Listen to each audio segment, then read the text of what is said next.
Bonjour, je suis Saint-Ov Benjo, porte-parole de la direction de la diplomatie nationale d'Israël et je suis là pour vous fournir des mises à jour quotidiennes et des nouvelles en français. Hier, le secrétaire général des Nations Unies, Antonio Guterres, a franchi une étape importante dans son combat permanent pour soutenir l'organisation terroriste du Hamas. Draft Resolution A/ES10/L27 has been adopted. En invoquant l'article 99, une clause du statut des Nations Unies, M. Guterres a pu convoquer une assemblée générale et demander le vote en faveur d'un cessez-le-feu à Gaza. La dernière invocation importante de l'article 99 remonte à 1989, lors de la guerre civile au Liban, et avant cela, lors de la crise des otages en Iran en 1979.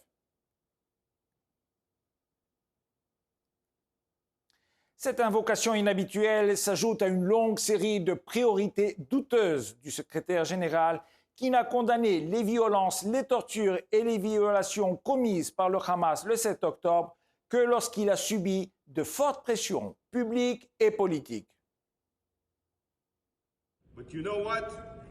L'ambassadeur d'Israël auprès des Nations Unies, Gilad Erdan, a réagi de manière créative à cette résolution, brandissant une affiche sur laquelle figure le numéro de téléphone et la photo du chef du Hamas ISIS, Yahya Sinwar. M. Erdan a demandé à l'organisation internationale d'exiger un cessez-le-feu du groupe terroriste qui a violé la trêve existante jusqu'au 6 octobre et n'a ensuite pas respecté les conditions qui ont conduit à la pause opérationnelle. Les États-Unis ont voté en faveur d'Israël et le Premier ministre Netanyahou a déclaré hier soir « Je suis profondément reconnaissant du soutien des États-Unis, tant pour la destruction du Hamas que pour le retour de nos otages. Après des discussions intensives avec le président Biden et son administration, nous avons reçu un soutien total pour l'action militaire sur le terrain et une opposition à la pression internationale pour arrêter la guerre. » Entre-temps, les chefs de l'armée israélienne et de l'agence israélienne de sécurité se sont réunis hier à Gaza pour faire le point sur les opérations et renforcer la collaboration. Si certains membres de la communauté internationale sont prompts à critiquer, rares sont ceux qui comprennent les conséquences réelles des décisions difficiles auxquelles sont confrontés les commandants sur le terrain. Il s'agit par exemple de la poursuite d'une cible avec des troupes terrestres. Au lieu de recourir à l'option plus sûre mais moins précise des frappes aériennes. Ce soldat du génie tombe dans une embuscade tendue par des terroristes du Hamas à Shoujaïa.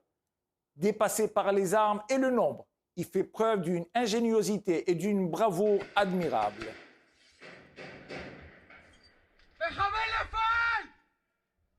Après avoir éliminé le premier terroriste qui lui avait tendu une embuscade, il est attaqué à la grenade.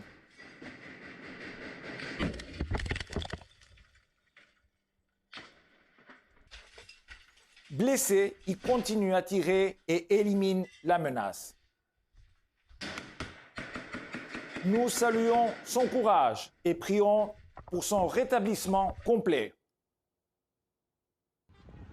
Malgré la poursuite du vol de l'aide internationale par le Hamas, Israël a rouvert le point de passage de Kerem Shalom pour permettre des contrôles de sécurité plus rapides et à plus grande échelle des cargaisons d'aide. 197 camions d'aide humanitaire ont été inspectés et transportés hier vers Gaza par les points de passage de Rafah et de Nitzana. Tzahal a retrouvé les corps d'Eden Zecharia et du sous-officier Ziv Dado, deux des Israéliens enlevés par le Hamas le 7 octobre. Les corps ont été retrouvés par des soldats de l'unité 504 de la direction du renseignement et de la brigade 551 opérant à Gaza.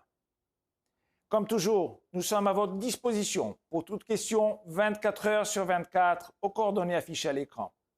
Merci de votre attention.